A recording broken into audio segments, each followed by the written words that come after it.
इस समय हरियाणा और जम्मू कश्मीर में चुनाव चल रहा है, लेकिन जम्मू कश्मीर में समाजवादी पार्टी ने अपना चुनाव लड़ने का पूरा मन बना लिया है और प्रत्याशी कौन होगा और कब होगा ये तो अभी नहीं पता। लेकिन समाजवादी पार्टी जम्मू कश्मीर का चुनाव लड़ेगी और उसके लिए अपने बड़े नेताओं को प्रभारी के रूप में बनाकर जम्मू कश्मीर में चुनाव लड़ने और जीतने की रणनीति पर काम चल रहा है। इसी में मुजफ्फरनगर से सांसद हरेंद्र मलिक को भी जम्मू कश्मीर चुनाव में स्टार प्रचारक के रूप में भेजने का फैसला समाजवादी पार्टी के राष्ट्रीय अध्यक्ष अखिलेश यादव ने किया है। तो इनके साथ जिस तरह की जिम्मेदारी अखिलेश यादव ने आपकी लगाई जम्मू कश्मीर को लेकर, किस तरह से देखते हैं और किन मुद्दों के आधार पर आप जम्मू कश्मीर का हम लोग पार्टी के अनुशासन में हैं। हमारी पार्टी संगठन और संघर्ष की पार्टी है। समाजवादी आदरणीय अध्यक्ष जी ने जो जिम्मेदारी दी है, सभी साथी और मैं भी उसे बखूबी निभाने का काम है। जहां तक मुद्दों की बात है, हमारा मुद्दा डेवलपमेंट का भी, हमारा मुद्दा देश के आइन को बचाने का, संविधान को बचाने का। हम धर्म निरपेक्षता के आज की तारीख में सबसे बड़े चौकीदार समाजवादी पार्टी, मुझे इसके मुल्क के आइन को बचाने की सबसे बड़ी अलंबरदार समाजवादी पार्टी। इन्हीं मुद्दों पर हम वहां चुनाव 370 के बाद जिस तरह का जम्मू कश्मीर का माहौल है और बीजेपी के जो दावे हैं उस पर आप क्या कहेंगे?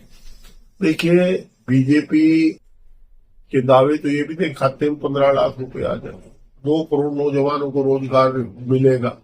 जो हमारी माताओं बहनाओं ने 500-700 रुपए छुपा कर रख रखे थे, नोटबंदी में भी निकलवा दी। 15 लाख तो आए नहीं, जो 1500 माह की उस गांठ में थे, 1600 बहू की गांठ में थे, 1700 बहन की गांठ में थे, 1800 बेटी की गांठ में थे, वो भी निकलवा दी। जो ये कहते हैं उसका उल्टा कर दो। अगर रोजगार देने की बात करें तो आपको जानकारी है, एक लेबर विभाग है, श्रम विभाग, और उसके अधिकारी जांच करते थे कि कारखाने का मालिक क्या मजदूरों को सुविधाएं दे रहा या नहीं दे रहा। मोदी जी के राज में उन्हें जांच करने की पावर नहीं रही। अब केवल मंडलायुक्त डीएमबी किसी कारखाने की जांच नहीं कर सकते, या श्रम आयुक्त, 2 आयुक्त की जांच कर सकते हैं। इनके आदेश पर कोई डेप्यूटी अधिकारी कर सकता है, जिसे वो डेप्यूटी करेंगे। तो ये तो मजदूरों की नौकरी में रोक लेगी। आज देखिए, सब रो रहे हैं, सब में ठेकेदारी पड़ता शुरू हो, सरकार ठेके पे चल रही। मैं पैकेज दे दिया बिहार को और आंध्रा को, तो सरकार चल रही। तो ये तो इन्होंने रोजगार छीन लिया। जो ये कहते हैं, इन्होंने कहा हम 1 इंच जमीन किसी को देंगे नहीं, राजनाथ सिंह कह रहे हैं, जो अंदर घुस गए वो पीछे हटाए हैं। हमारे आर्मी चीफ कुछ कहते हैं, ये कुछ कहते हैं। हमारे देश की सेना सब दुनिया में सर्वश्रेष्ठ अनुशासित शौर्यवान सेना है, हम गर्व करते हैं, देश का हर नागरिक गर्व करता है। परंतु इन्होंने उसका भी धैर्य तोड़ा, उसका मनोबल तोड़ने का काम किया। पुलवामा को भूल पाए। सेना का हर जवान दबी जुबान से चर्चा करता है, पुलवामा में इतना बड़ा कांड हुआ, आज तक ये नहीं पता लगा कौन लेकर गया था उस विस्फोटक सामान को। अगर एक गवर्नर ने उस बात को खोला तो इन्होंने उसको हटा दिया। भाई, ये जो कहते हैं उसका उल्टा करते हैं। वो कहते हैं कि हमारे राज्य में जो सीमाएं हैं वो पहले से ज्यादा मजबूत है। अब पाकिस्तान जैसा देश जो आए दिन हमारे पर हमला करता रहता था, आज इसकी इतनी हिम्मत नहीं है कि वो आज भारत की तरफ। पाकिस्तान अपने गहरे उससे उसकी आर्थिक स्थिति खराब हो गई है। पाकिस्तान अपने गहरे मामलों में उलझा हुआ है। पाकिस्तान तो कहता है, पर चीन क्या कर रहा है, चाइना क्या कर रही है, हर बार हमारे क्षेत्र में घुसते हैं, चौकी बना लेते हैं, और काफी रकबा हमारा भूभाग उन्होंने कब्जा लिया। हर तरफ से हम असुरक्षित हैं। और देखिए, विदेश पॉलिसी इनकी खत्म होगी, सारे देश ही ना आंख दिखा रहे हैं। हमें ये पता नहीं कि हम अपने पारंपरिक दोस्त रसा को क्यों छोड़ रहे हैं। हमें ये पता नहीं कि हम व्यापारी देश अमेरिका को क्यों उसके इशारे पर काम कर रहे हैं। चंद्रशेखर जी की एक बात याद है, उन्होंने पार्लियामेंट में कहा था एक बार कि अमेरिका को हम कुछ भी कहें, अमेरिका हमें छोड़ नहीं सकता, क्योंकि अमेरिका व्यापारी देश है और हमारी पॉपुलेशन सबसे ज्यादा है, हमारे पास सबसे ज्यादा कंज्यूमर है। जब ग्राहक हमारे पास है तो व्यापारी कहाँ जाएगा। तो ये स्थिति है, ये तो फेल है। लेकिन हरियाणा में समाजवादी पार्टी चुनाव में क्या वजह मानते हैं? देखिए, हमने कहा हम धर्मनिरपेक्षता को दृढ़ता से उसकी अलंबरदारी करें, संविधान बचाने का काम करें। कांग्रेस ने अडियल रुख दिखाया। कांग्रेस में कुछ नेता ऐसे हैं जो नंबर 2 के हैं, जो भाजपा की बानी बोलते हैं कभी कभी। हमें नहीं पता उनका क्या मामला, हमारा सहयोगी दल है, हम उनके साथ हैं तो हम वो चर्चा नहीं करते। परंतु हमने चाहे मध्य प्रदेश हो चाहे राजस्थान हो, अब हरियाणा का मामला है, अपने अपमान सह करके भी ऐसा काम नहीं किया जिससे भाजपा जीते। अगर हम भी वहां अपने कैंडिडेट लड़ा देते, मैं अपने राष्ट्रीय अध्यक्ष जी की, आदरणीय अध्यक्ष जी दूरदर्शिता को आप भी स्वीकार करेंगे, मैं भी सलाम करता हूं कि उन्होंने ये सोच करके कि हमारे लड़ने से कहीं भाजपा को लाभ ना हो जाए इसलिए सेक्रीफाइस किया। नहीं, मैं जानता हूं 25-30 लोग ऐसे घूम रहे थे जो अपना खर्चे, पर्चा, चर्चा सब उनका था, वो चुनाव लड़ रहे थे और उन्होंने मना कर दिया मैं चुनाव।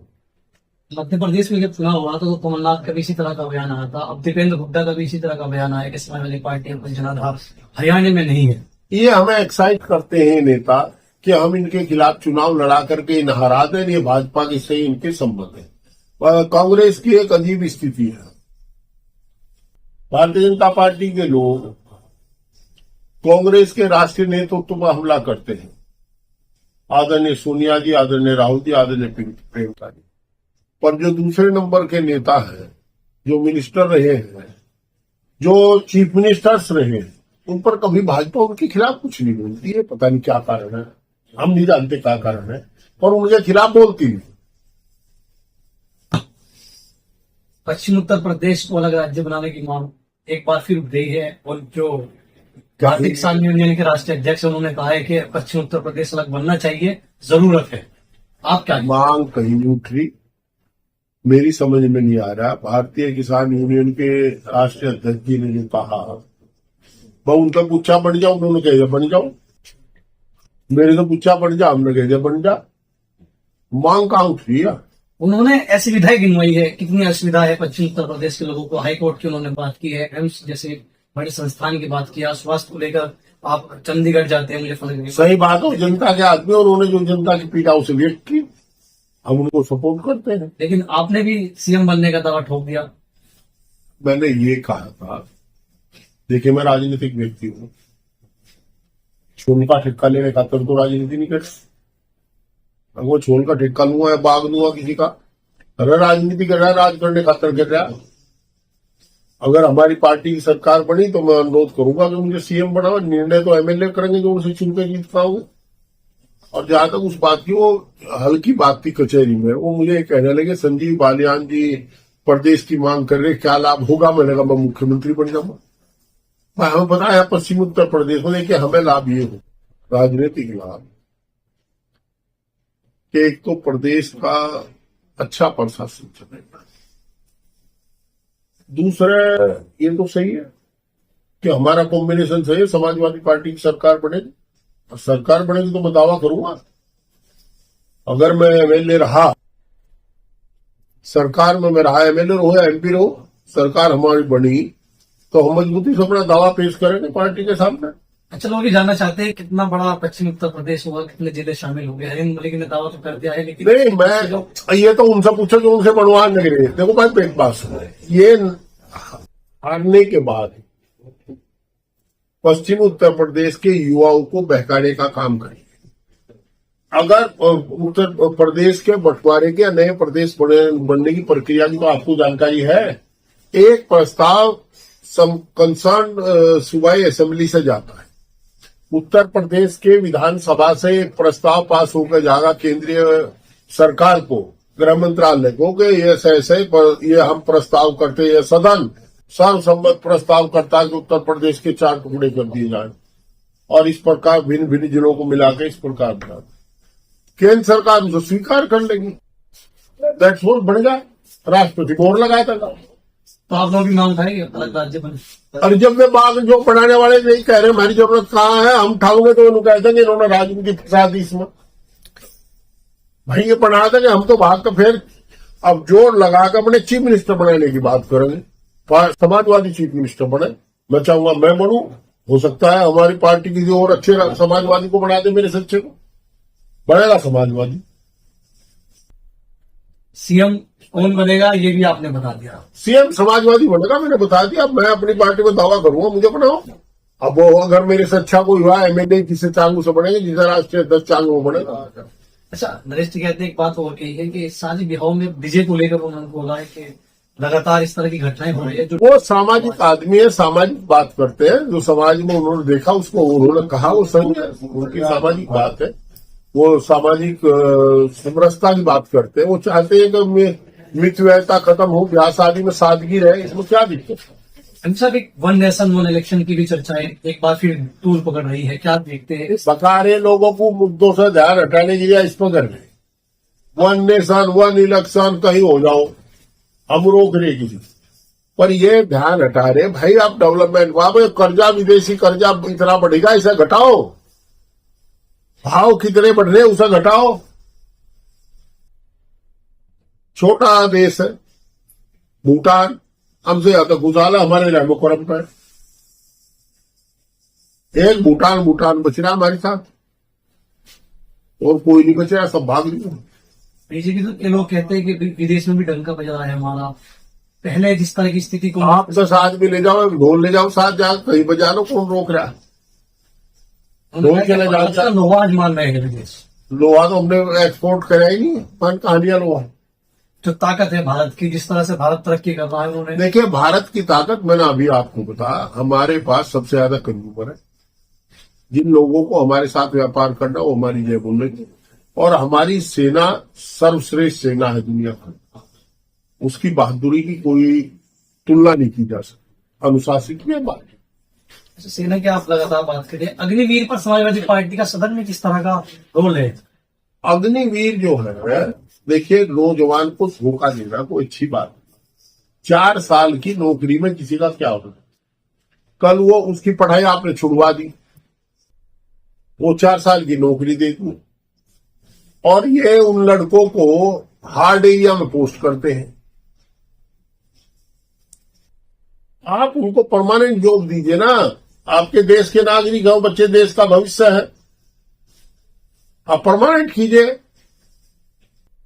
तो क्या इसके लिए भी अब समाजवादी पार्टी अपनी तैयारी कर रही है? हम तो कह ही रहे जिस तरह कह सका, हमने तो हाउस होल्ड का हर जगह कह रहे समाजवादी पार्टी तो हर पूरी बात पर लड़ती है, पर कोई ना सुने तो क्या करें, लोकतंत्र में कह ही तो सकते हैं। अच्छा, वक्फ बोर्ड को लेकर भी बात चल रही है, जीपीसी बनाई है सदन में, किस तरह से देखते हैं? सदन की कार्रवाई पर कोई टिप्पणी नहीं करते। जेपीसी बनी है, उसमें सभी पार्टियों के प्रतिनिधि हैं, और पहली बार बनी है, तो चूंकि सभी ये सदन सहमत था कि ये वक्फ बोर्ड की जो 90 लाख की तीवा जमीन है उसके चक्कर में है ये। अब ये तो भाई मरे का माल लूटना चाहते हैं, क्या जरूरत है इसमें? अब जेपीसी की रिपोर्ट आओगी तो ये थे हमारे साथ मुजफ्फरनगर से सांसद हरेन मलिक, जिन्होंने कई मुद्दों पर अपनी राय रखी, और हरियाणा और जम्मू कश्मीर में समाजवादी पार्टी का किस तरह का रोड मैप रहने वाला है, किस तरह की चुनावी रणनीति रहने वाली है, इस पर तमाम चर्चा हुई।